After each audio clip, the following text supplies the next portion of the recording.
Oh, I have a browser open. I'm just closing my browsers. I'm going through all the top part of my browsers and closing them. This is a bright page. Hello, everybody, and welcome to the next episode of the Wayward Lasses All the Things podcast. I am Brittany, joined by my sister Courtney. Hello, sister. Hello, sister, and our mother Amy.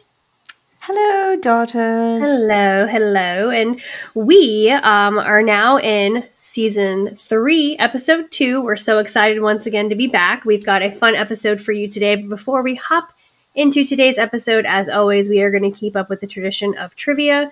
So, Mother, please take it away. Why are you laughing at me? No, Mom did like a hoppy movement. Okay. So I hopped with her because you said hop. Sorry, continue with the trivia. Yes. Just have to let our listeners know that before we actually started the podcast, Brittany said, "Can you make it fun?" I said, "It is fun." She rolled her eyes. Listen. Okay, let's see. Okay. Yeah, okay. Let's let the listeners decide. Actually, before we get started, on a scale of 1 to fun, Courtney, how fun do you think Mom's trivia was last week? I didn't say it would be fun last week. I won that trivia, so yes. I'll give it a 3. That's generous. Out of 3. No, out of fun. Out of 1 to fun. 1 to fun. I'm going to say not fun. Okay, Mom, here we go. Everyone's judging this on the fun scale. Random. Okay. What is the term for rain that freezes on contact with surfaces? Sleet. This is fun. This is me fun. This is me happy. Happy. All right. What is the term for rain that freezes on contact with surfaces? There is no multiple choice. Yeah. Sleet from Courtney. No. It freezes when it hits freezing rain. Brittany? I'm going to go. What are you going to go with? She said a lot. Hail. Sorry. No, I think hail's already. I know I'm wrong. Go ahead. It's freezing rain. Are you joking? I'm not. Oh, gosh. Okay, ready for the next one? It's fun. All right. What is the term for soft, fluffy snow that falls gently and accumulates easily? This is what the topic is, snow and cold things. Can we pause for a second? Not real pause, but real pause trivia. Can I ask you, what did you Google to come up with these questions? Fun trivia. This is winter trivia questions for kids. My God. Okay. You guys would appreciate this more. Yes, we love it. It's great. All right. It's fun. What's the question? What is the term for soft, fluffy snow that falls gently and accumulates easily? I didn't know there was a different name other than snow. There is a technical term. Yeah. No. I missed that day in science class. You can see the tears in your eyes. I can see the I'm going to say,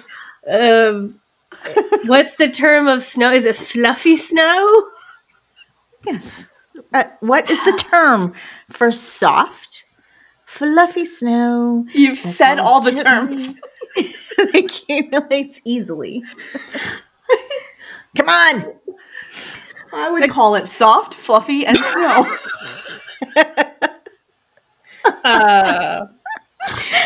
How about cotton snow? Ooh, very, very close. How about powder snow? Powder snow. Wait, listen. Our listeners, you got to let us know. Send us a message. Leave a comment somewhere. Did you know that? I need to know. Thank you. Snow. And isn't this fun? Gosh. You don't like my trivia? Find some trivia. All right. What is the term for frozen water vapor forming intricate patterns on windows? A snowflake.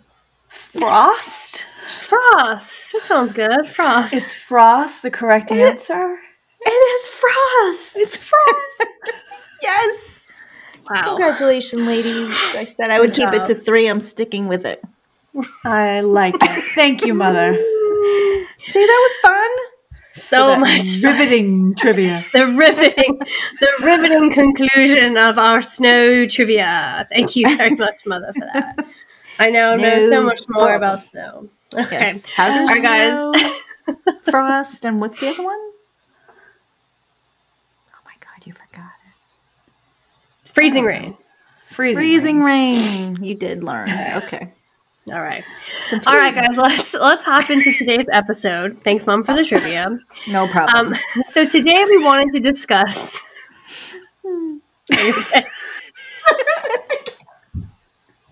Sorry, everybody. I know. Hopefully you're laughing. You're having a laugh with us. I can't stop crying. I cry when I laugh. Me too. And it's happening now. My nose is stuffy. Oh my goodness. How unprofessional are we? Unprofessional, absolutely. Okay, all right, let's do it, ladies. So today we wanted to talk about the importance of developing a strong support system in your entrepreneurial journey. Mom, do you want to say that word for everybody? Entrepreneurial. We are silly tonight. But yes, I'm going to go ahead and repeat that. The importance of developing a strong support system in your entrepreneurial journey. And one of the reasons why we wanted to kind of hop on this topic is, one, we are all starting our own entrepreneurial journeys. I have several online businesses, a cleaning business. I just started a business in skincare.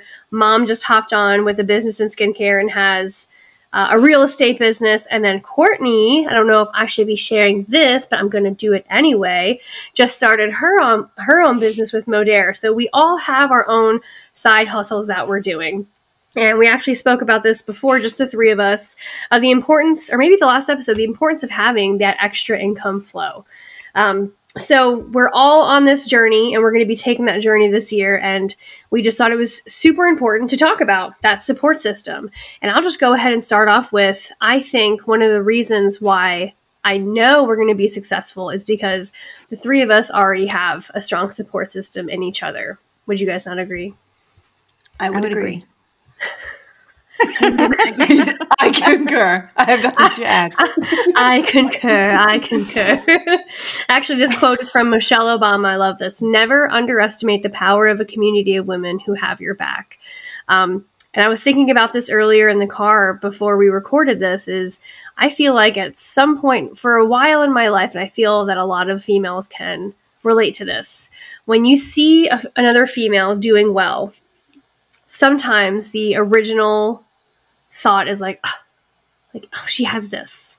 Look at her doing that. It's kind of like a negative thing. And I don't know when it changed, but I haven't been this way in a while. But now when I see women doing their own journeys, whether it's an entrepreneurial journey or a weight loss journey or anything that they're doing, in my head, I'm like, go girl, you go get it. And I feel like that's been lost a lot amongst females, is that female support of building each other up versus what I feel like a lot of people do is just break each other down. I don't know. What do you guys think? Want to hop on board? Hop. Sorry, I am being I could. Mom needs a minute. You reminded me of what is it? Ooh. The Go Rocket Team. Rocket Go Power? Team Rocket. Team Rocket, go! Because you did that. Team Rocket. Blast off. Go girl! Go girl. Oh, Oh good my Lord. god, this is horrible. Okay, enough. Go ahead. I want to say this real quick before we move forward. The reason why we are so goofy is because it's late, and at this hour, Mother turns into a pumpkin. So at some point, you're just going to hear her start repeating what we're saying, and that means she's not listening anymore. She is sleepwalking. She is probably sleeping right now. All right, go ahead. Go ahead, Corey. I know you were going to say something. No, I was going to agree again. Because I noticed the same shift in myself. I'm not sure when it happened as well, but I can remember looking at people's Instagrams or Facebook pages and not being jealous, but falling into that comparison trap. And I don't find myself doing that as much anymore. And that's a good thing because I want to be more of a cheerleader than somebody who's just constantly being a negative Nancy. You know what I mean? So I don't hear it enough, but I do think that the culture seems to be changing around women empowerment. Like people are more, what's the word? They're quicker now to correct it. If they see a woman tearing down another woman, you'll hear now people step in and say, no, let's build each other up. Let's encourage each other. So it's a nice change than what's been in the past, in my opinion. Sorry, go ahead, Mom. I know you had something to say too, or you were just no, I didn't. But what I do remember is I think if you guys recall in our previous podcasts, I made the switch when I work out at the gym to listen to motivational quotes, and one of the people that come on is Mel Robbins, and she talks about jealousy, right? And the whole negativity about somebody has something and you want it and how it's negative. But what she really does is she turns it around and says, it's just your inspiration for something that you don't have. So it's your inspiration for getting better. It should push you to the next level. So just adding on to what you guys are saying, as far as there was a shift, a mindset shift, instead of looking at things negative, you hear, like I hear it in the motivational quotes. You see it from other females. I think, I don't know if this is true or not, but in my experience, it's typically women that are more catty and have that jealous approach or attitude towards other women. And like you said, I don't see that as much anymore, which I think is a positive thing. Yeah, I think so too. So I wanted to kind of talk about ways to build your support system. So no matter where you are, whether it is you are starting your own side hustle, or like I said earlier, maybe you're starting on a health and wellness journey, or maybe you're trying to start something new, or whatever it might be, it's going to always be important to have a support system. So some ways to do that. The first would be to identify different types of different types of supports. And that can be in the form of mentors, your peers, family, online communities, and professional organizations. So to kind of give you an example from my perspective, when it comes to my skincare business, I have an incredible mentor who we talked about in the last episode, and the episode before that, she was actually on. When it comes to my peers, I have a ton of friends who are peers, obviously, but that I go to in times of need, and I can always count on them for their support. And something that I would say for this, and I feel like we might have talked about this in a previous episode, but if you have some friends out there that you haven't spoke to in a while, just reach out, say how you doing, build that connection back up. Family, you never know how much you can rely on family. And then online communities, it has been so beneficial for me when I moved here to Greenville to get on Facebook, and I joined a ton of different groups around here. So that has been super helpful, where I've been finding some opportunities to push some of my other businesses in, but also meet people. And then professional organizations. So if you are looking to do a side hustle or something along those lines, find some groups where it's an actual professional organization and get some insight from those people. What do you guys think about that part?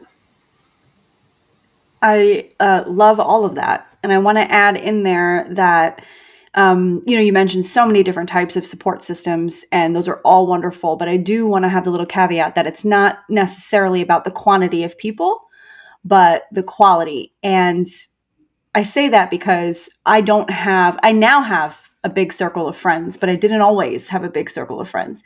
But there's something to be said about having those few true, deep connections where there are people that you can rely on to be honest with you, because that's really what you need when you're starting an entrepreneurial journey, is you need people, yes, in your corner, yes, rooting you on, but you need people to sometimes be honest with you. You need people who know your weakness and will help you overcome that weakness, who won't coddle you and tell you, yeah, you're right, you shouldn't do this, you shouldn't do that.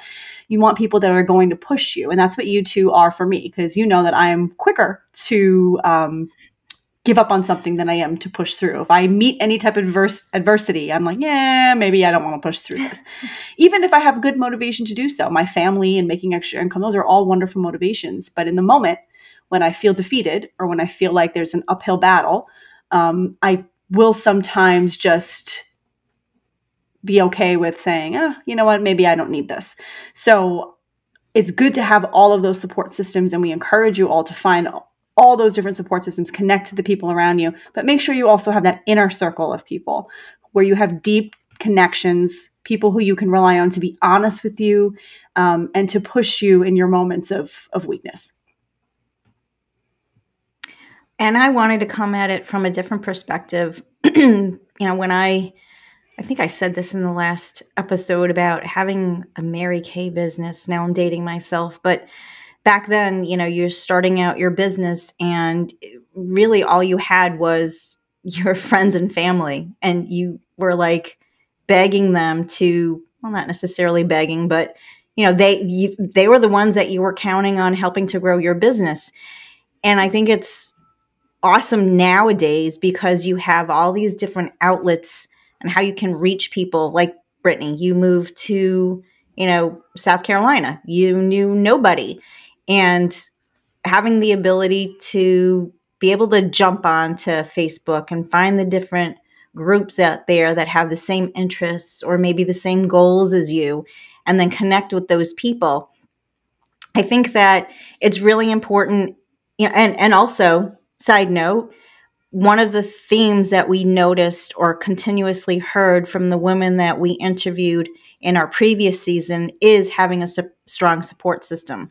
So, if you guys don't have anybody like me as I'm starting out in the skincare business, because I've worked from home for like 18 years, it's like my sphere of influence is very, very small. So I'm really looking to start networking with other women and looking outside of my circle, and then building my support system there, whether it be for, I need some type of motivation, or I need somebody to mentor me, or I need somebody to just, help me, like an accountability buddy. I think that's really important if I'm going to succeed in this business. Absolutely. And I think when it comes to like joining these groups, especially when it comes to building your own support system, it's going to be important that you're actively doing that, especially if you are building your own business and your circle is small. Because Mom, that's something that we were talking about. You feel like you have such a small circle because you've been working from home for so long. So to some degree, know that if you are on an entrepreneurial journey and you want to build that support system, you are going to have to, at least for me and for Mom, we have to step out of our comfort zones. I'm sure for Courtney too, stepping out of our comfort zones and putting ourselves in positions where we have to meet new people. And it is scary. It's very scary at first to like just introduce yourself to someone and get to know them. Because I feel like I'm at a point in my life where I'm not as outgoing as I used to be when I was younger. So it's definitely pushing me out of my shell a little bit. But to kind of circle back to what I was saying, actively search for these communities that you can be a part of. There are a ton of communities wherever city or town or state that you're in. Just go on Facebook and look for, this town female entrepreneurs, and a bunch of things will start popping up, and just join them. Start getting active in those communities. It's going to be important that the group that you are building for yourself is going to have different, just like Courtney was saying, different perspectives and different experiences that can kind of talk with you and relay some information back to you. You can bounce ideas off of. You're going to want that more than just only hearing what your friends and family have to say. Maybe having an outside perspective is going to be helpful for you as well. What do you guys think? Yeah, that's good. Okay. Good advice. Good. That's good advice. Yeah. Something else I wanted to bring up also is talking about building your support system is setting boundaries and expectations. Know when to ask for help and how to receive it effectively. I feel like, Courtney, you would have some really good stuff to say about this because you are really, I feel like you're better at doing that than I am. When I was a teacher, I would always say yes. Like I'm the yes man. Like, can you do this? Yes. Can you run this club? Yes, I'll do that. Can you say after? Yes, I'll do that. And I found myself completely drained.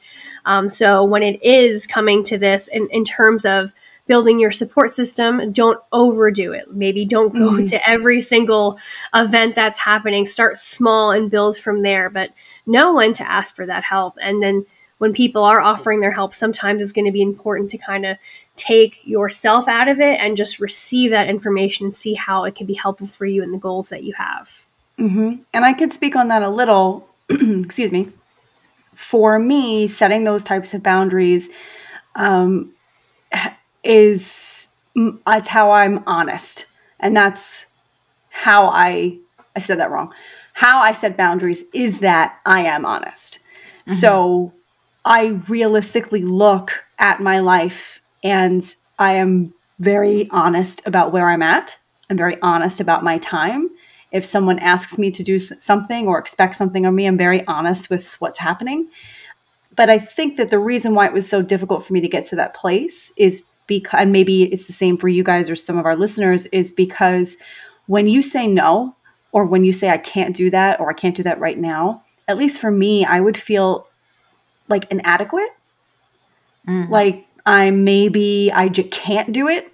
And I wouldn't want somebody to think that. I would think that I'm letting them down, that they're looking at me saying, oh, she can't do it for me. She's letting me down. She's not all that she's cracked up to be, kind of a thing. But what I've come to see in my own personal relationships is that when I'm honest and I say things like, I can't do that, I can't make it, I won't be able to, commit to X, Y, Z, people will always come back with appreciation for my honesty and understanding. I have yet to come in contact with someone who belittles me for it. So if that's a stumbling block for you, I would say you don't have to have any fancy tools, just in a gentle and kind way, be honest about what you are capable of doing. And it doesn't mean if you can't do something that you're incapable. It just means that you don't have the capacity to take everything in at that time. Oh, I think that's some advice that I need to take on, because I feel because where I'm at, I would probably say yes to everything so I could just soak everything in. So I'm going to take your advice and really step back, take a look, see if it's something that I could take on. Because I think right now, we talked about this in the last episode, taking on so many things that you actually get nothing done. So I'd like to be a little bit more mindful going forward, and then take the advice that you had talked about, Courtney, because I think I could be in danger of saying, oh yeah, I'll do that. Okay, I'll do that. And then next thing you know, I'm just going to be so overwhelmed. So yeah. And one of the things, this might be going off on a tangent, so I won't talk about it long, but one of the things that's helped me is I actually have it right here. I keep a massive planner, and I actually write down and plan out. On Mondays, I do Wayward Lasses. On Tuesdays, I'll handle my Bible study. On Wednesdays, I'll actually time out at 7 a.m. I'll post this at noon. And will I always follow that to a T? No, but at least it helps me to see on paper, what time do I really have? Every single day, I'm committed to doing 5 different things. Okay, maybe I shouldn't add anything else. So it helps me kind of step back and look at my life on a sheet of paper and say, what is it that I've committed to? And is it feasible for me to add more on? Yeah. Yeah. I think also, I'm not sure if everyone is going to have the opportunity to do this, but I would strongly recommend it, is find somebody to do it with. If I had to do, if either one of us had to do this podcast by ourselves, I don't think it would be where we are now. We probably would have given up by now. And the same thing with our businesses that we're doing. If we had to do it on our own, I don't think how am I going to say this properly? There are plenty of women out there who are doing their own businesses by themselves. But for those of you who have experience doing it with someone else, I feel like you're going to have much more of an opportunity for success. So think about it. When you have somebody that you're doing it with, or you have that strong support system, you've got that accountability buddy. You've got that person that's going to make you motivated and believe in you and keep you going. You'll have somebody that you can bounce ideas off of and share those challenges with, especially with Wayward Lasses.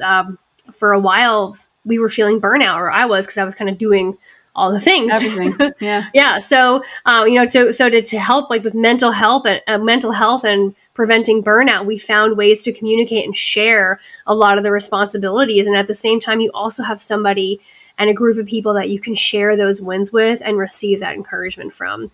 So definitely, if you don't have that support system, whether it's just, like we said earlier, mentors, peers, a community of people, family members, somebody to do it with, definitely find somebody to do that with, because sharing all of those things, you don't want to do it all by yourself sometimes. Yeah. I think also when you go down that journey and you know nothing, it takes you longer to reach your goal or your destination. And then what can eventually happen is you give up because you're not seeing progress right away, right?